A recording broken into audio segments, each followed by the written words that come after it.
étant donné que nous approchons de Rosh Hashanah, où, bien sûr, tout va être jugé, mais également la vie, avant tout, on va voir, serait-il possible qu'on rajoute des années de vie à une personne? Alors, bien sûr, quand on veut savoir quelque chose, il faut aller aux sources. Et là, on va voir ensemble une des sources qui se trouve dans Masechet Yevamot, page 49, au deuxième côté de la page. Et là, la Gemara raconte comment ce roi qui s'appelait Ménaché, comment il a tué le prophète Yeshaïa Navi. Oui, le prophète Yeshaïa Navi, malheureusement, a eu une fin terrible, tragique. Il est mort d'une manière horrible. Et à la suite de quoi? En fait, Ménaché voulait absolument le tuer, puisque Ménaché avait complètement viré, était parti du mauvais côté. Et la Gemara raconte la chose suivante. Comment ça s'est passé? Amar Rabba Midan Dayane Vekatle. C'est marqué qu'il l'a, entre guillemets, jugé, il l'a tué. Alors, comment il l'a jugé? Qu'est-ce que ça veut dire? Il lui a posé 3 questions. Il lui a dit, Moshe, ton rave, ça veut dire, il lui dit, Yeshaïa est un prophète, mais il lui dit, le plus grand des prophètes, c'est Moshe Rabbeinu. Moshe Rabbeinu a dit dans la Torah, Kilo yir'ani Adam vahai. Il est impossible à un homme de me voir et de rester en vie. Et toi, tu as dit, c'est-à-dire toi, Yeshaïa Navi, le prophète, tu as dit, Va'eret Adonai Yoshev al Kiseram Venissa, j'ai vu Dieu assis sur ce trône très élevé. Donc, comment tu peux dire que tu as vu Akadosh Baruch Hu si Moshe dit qu'on ne peut pas le voir? On verra tout de suite, il y a des réponses à cela, mais voilà les questions qu'il a posées. Ensuite, il lui a dit, Moshe Rabbar, Moshe a dit, Mikadonai Eloheinu bechol korenu elav, qui est comme Akadosh Baruch Hu, notre Dieu, que nous pouvons l'appeler à tout moment. Et toi, Yeshaïa Navi, toi, Yeshaïa le prophète, tu as dit, Dirshu Adonai Beimatzo. Recherche Akadosh Baruch Hu lorsqu'il est présent. Tout de suite, la Gemara va nous donner la réponse à ces contradictions. Moshe Rabach Amar, Moshe ton maître a dit, Et mispar yamecha amale. Les jours de ta vie, elles vont arriver jusqu'au bout. Amalé, c'est-à-dire, je vais les compléter, c'est-à-dire, tu vas arriver au bout des années que je t'ai réservées, mais pas au-delà de cela. Ve'at amart, et toi tu as dit, ve'osafti al yamecha hamesh esre shana, et toi tu as dit, je rajouterai à ta vie 15 ans. En fait, de quoi s'agit-il? Il s'agit du père de Ménaché. Le roi Heskia, qui est le père de Ménaché, qui est un grand tzaddik, savait par prophétie qu'il allait avoir malheureusement des enfants qui allaient être des Rechaïm, et donc il n'a pas voulu se marier. Il s'est dit à quoi ça sert de se marier et d'avoir des enfants puisqu'ils ne vont pas aller dans le chemin de la Torah. Et là il s'est passé un événement, c'est que Akadosh Baruch Hu est venu, a dit au prophète Yeshaïa, va dire à Cheskia que puisqu'il ne veut pas se marier, donc il va mourir. Et lorsque le prophète Yeshaïa arrive chez le roi Hizkia et lui annonce la nouvelle, il lui dit, parce qu'il n'a pas voulu se marier, il lui a dit, mais je n'ai pas voulu me marier parce que je savais que j'allais avoir des enfants qui ne seraient pas convenables. Il lui a dit, pourquoi toi tu te mêles des chemins de Dieu? Toi tu as une mitzvah à faire et c'est tout.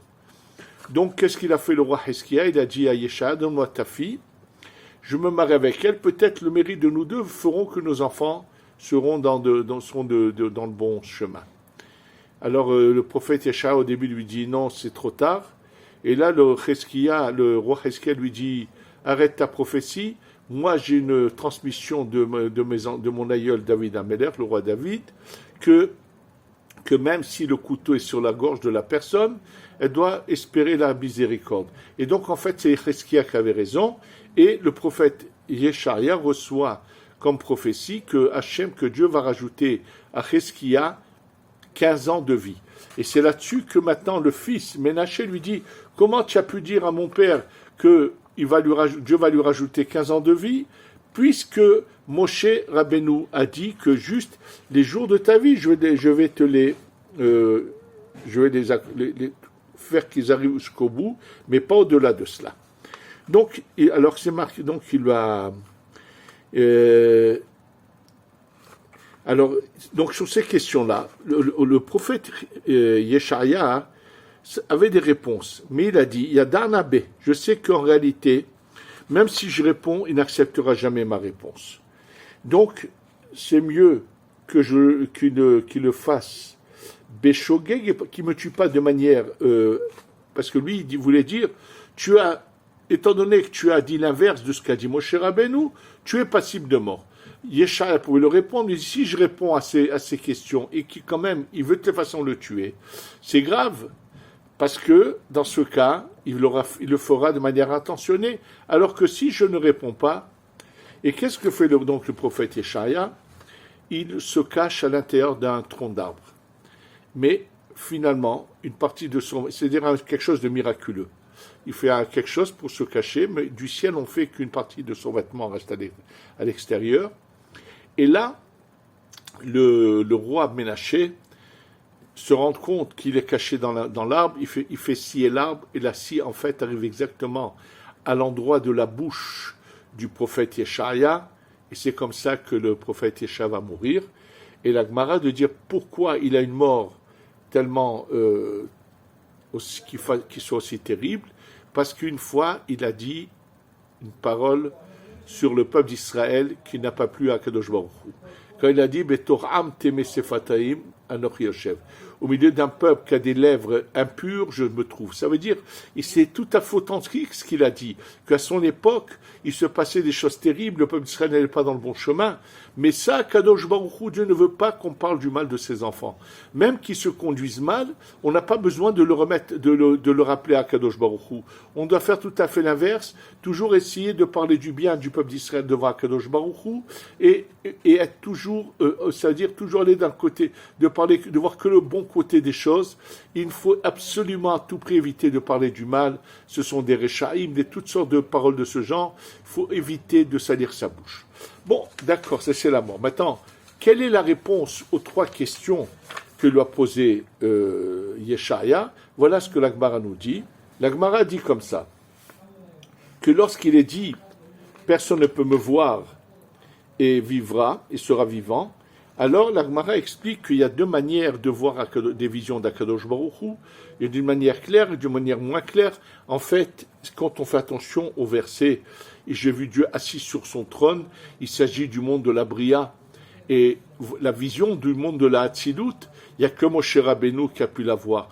Les autres ne peuvent pas la voir, ils ne peuvent pas vivre s'ils ont cette vision qui est du monde supérieur. Donc là-dessus, il n'y a pas de contradiction. Maintenant, lorsqu'il lui a dit, ça veut dire, quand quelqu'un fait sa tefila sans tzibour et seul, alors il peut pas être sûr d'être écouté d'Akadosh Baruch Hu, de pouvoir lui parler. Pendant la période entre Rosh Hashanah et Kippour, même le Yachid, même celui qui est seul, dans sa prière, dans ce qu'il fait, il peut avoir accès à Akadosh Baruch Hu. Donc lorsqu'il a dit Dirshu Adonai Bimatso, chercher Akadosh Baruch Hu lorsqu'il est là présent, c'est pendant les 10 jours de repentir, où il est plus facile de parler avec Akadosh Baruch Hu, même celui qui est seul. Et lorsque Moshe Rabbeinu a dit Hachem nous écoute à tout moment, c'est lorsqu'on est Betzibour, lorsqu'on est en assemblée.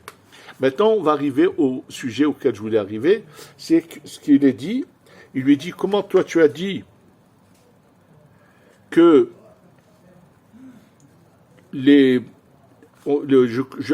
vais juste faire que le nombre de jours que tu dois vivre, tu vivras. Alors la Gemara répond que en fait, elle ramène deux idées là-dessus.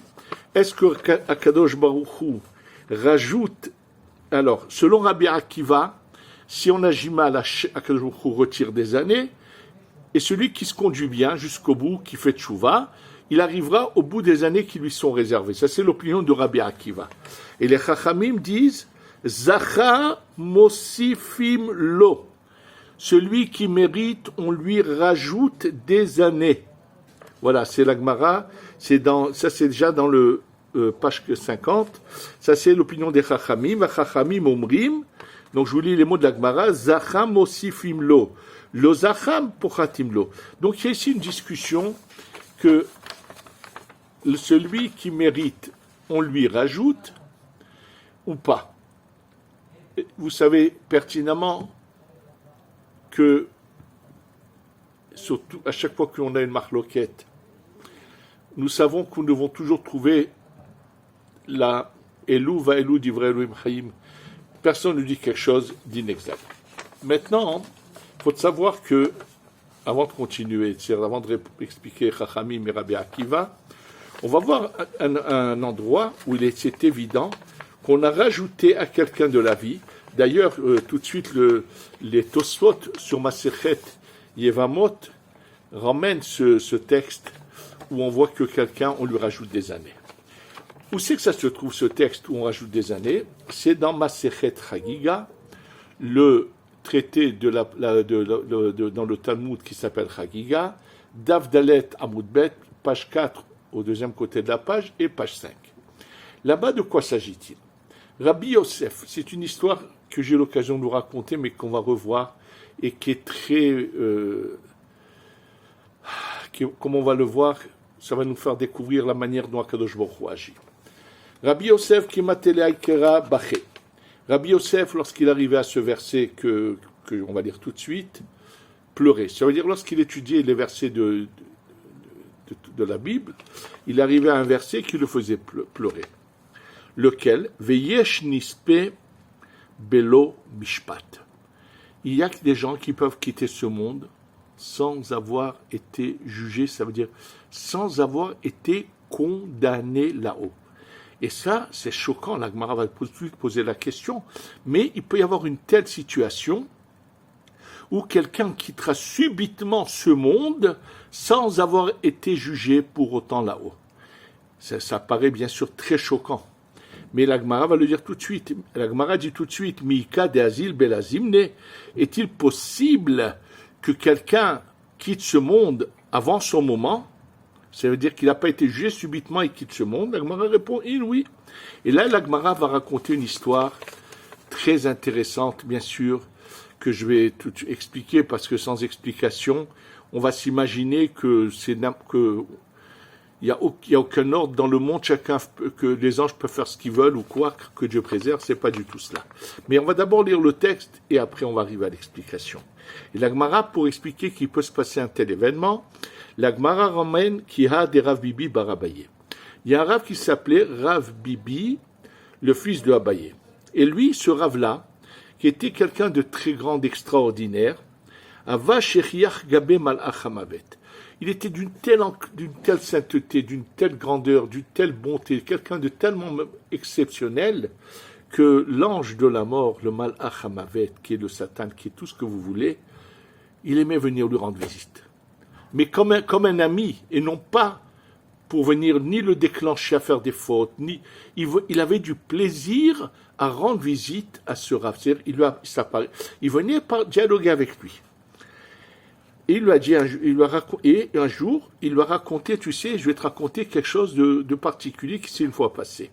C'est-à-dire qu'il lui raconte des événements tout particuliers. Pour comprendre ce qui se passe, il faut savoir que lorsque à Rosh Hashanah, il y a des décrets, et que finalement ces décrets vont être mis en application après qu'on ait passé Kippour, après qu'on soit arrivé à Hosha'ana Rabbah, c'est-à-dire la veille de Simchat Torah. Là, le jour de Simchat Torah, il y a les feuilles de route qui sont distribuées. Ça veut dire on prend l'ange de la mort et on lui donne la liste de toutes les personnes qui cette année-là vont devoir partir de ce monde, à quel moment, à quelle heure exactement. Maintenant, il faut savoir que lui a une armée entière d'anges à sa disposition, et lui détient la liste, et il envoie, toi va me chercher telle personne, toi va me chercher telle personne, et là c'est le cas où l'ange de la mort demande à l'ange qui est sous sa tutelle, qui fait sa mission, il lui dit, va me chercher Myriam Megadela Se'ar Nashia. Myriam qui sait arranger les cheveux des femmes. En fait, il s'agit de celle qu'ils appellent chez les chrétiens Marie, la mère de celui qui a fait la chrétienté. C'est d'elle qu'il s'agit en fait. Lorsqu'il est arrivé le moment où elle devait quitter ce monde, nous savons pertinemment que malheureusement cette femme a été sans moralité et a trompé son mari la nuit de Kippour avec un Romain, et c'est de là qu'est né celui qui ensuite a donné naissance à la chrétienté. Malheureusement, il avait un départ pas du tout bon. C'est peut-être à cause de cela qu'il a finalement tellement dévié. Mais en tous les cas, il s'agit de sa mère. Et c'était marqué de manière explicite. Ça a été à un moment donné retiré à cause de la censure. Et là, de nouveau, nous le savons pertinemment, puisque il y en a des textes qui n'ont pas été censurés en Afrique du Nord, dans les pays arabes, où on a le texte exactement de qui il s'agit. Et là, donc, il lui dit, va me chercher. C'était le moment où cette Myriam, devait quitter le monde. Et l'ange qui doit faire cette mission va, et il y a une voisine qui est pas lointaine, qui s'appelle également Myriam, et dans sa mission, au lieu de prendre la mère de celui qui a fait naître la chrétienté, il prend l'autre Myriam, et puis pour eux c'est le temps, c'est tout de suite. Il revient avec la deuxième Myriam, et là l'ange de la mort lui dit, mais non, c'est pas elle que je t'ai demandé, c'est pas celle-là, va me chercher l'autre. C'est ce qu'il lui dit. Alors il lui a dit, je la rends à celle que j'ai prise par erreur. Il lui dit, non, puisque tu l'as emmenée ici, qu'elle reste là, qu'elle reste ici.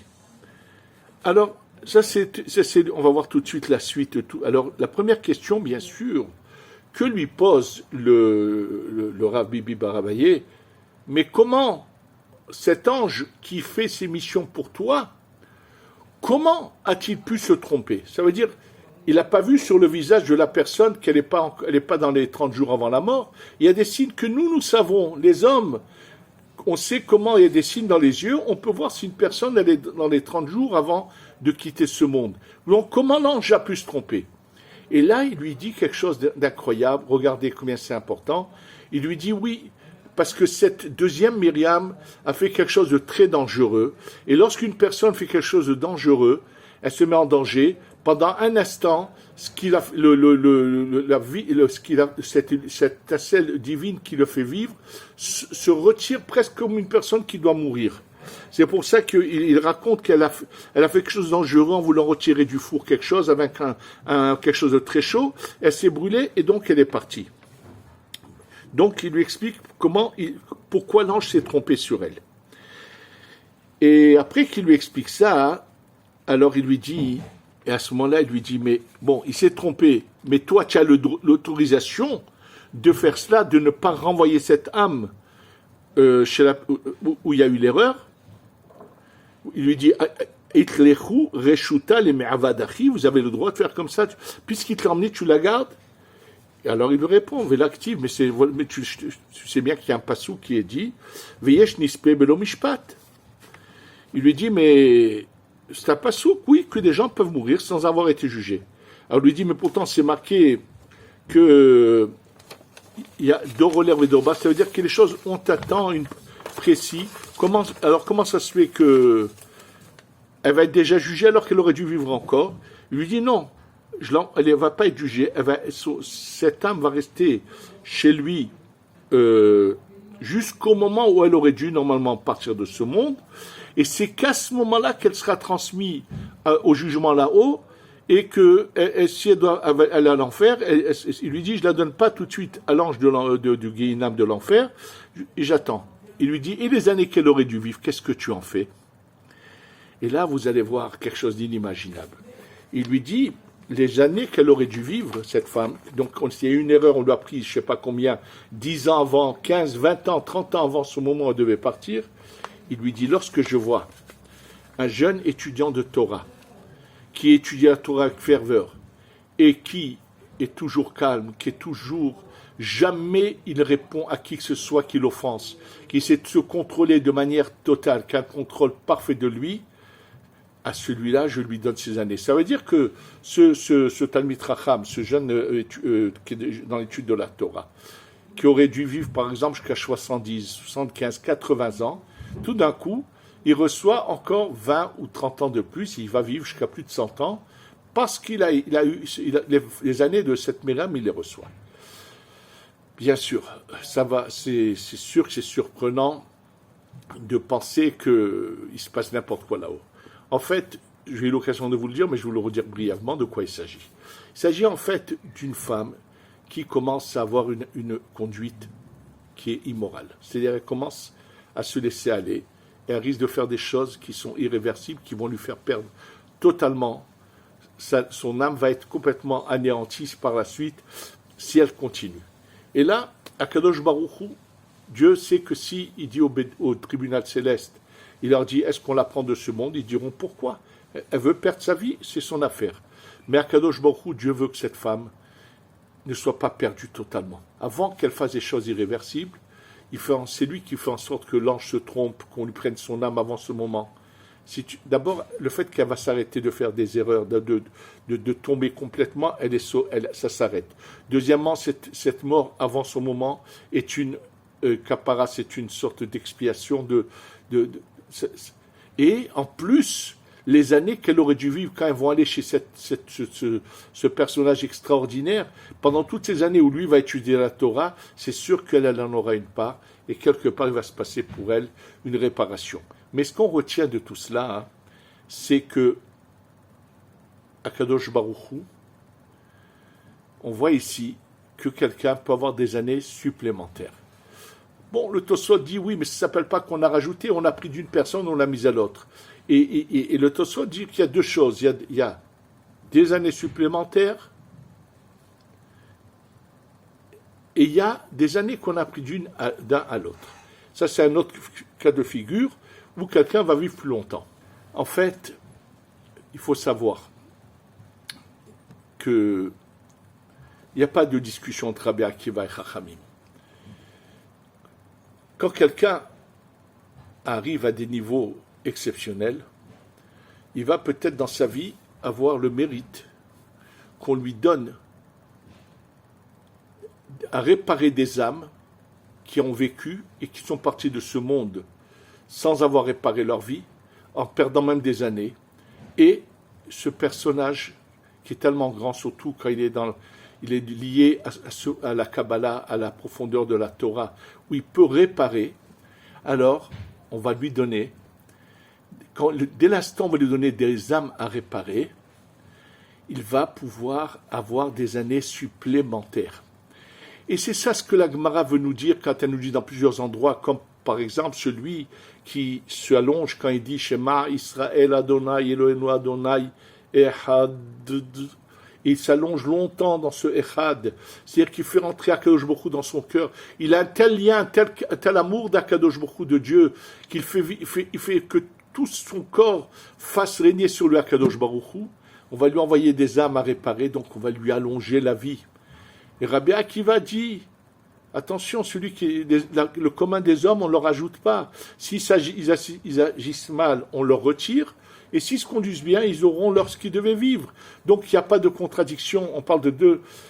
Chachamim nous parle de ce que, finalement, ce que Chachamim disent ressemble un peu à cette histoire qu'on a rajoutée à ce jeune Talmid Chacham les années qu'aurait dû vivre cette Myriam en question. Et ça c'est pas la même chose, mais c'est quelque chose de semblable, que celui qui est méritant peut réparer non seulement lui-même, mais réparer des âmes antérieures, et c'est ça qui va lui prolonger la vie. On est dans ce mois de Elul qui commence, où on va commencer à se préparer à Rosh Hashanah. On va se lier d'amour avec Akadosh Baruch Hu, aimer le Ham Israël. Celui qui aime le Ham Israël, qui voit que le bien du Ham Israël, qui aime Akadosh Baruch Hu. Akadosh Baruch Hu lui dit, puisque tu aimes le Ham Israël, je vais te donner des âmes à réparer, et ça va lui rallonger la vie. Face à Hachem, qu'on fasse ce qu'on doit faire, et qu'on aime le Ham Israël, et qu'on puisse réparer tout ce qu'on a besoin. Et c'est qu'une conséquence que grâce à cela, la vie est rallongée, et qu'on est tous Shana Tovom Borechet, Tikadou, Vetehatmu, Lehayim, Tovim, Shalom, Amen, Ve Amen. Jerusalem.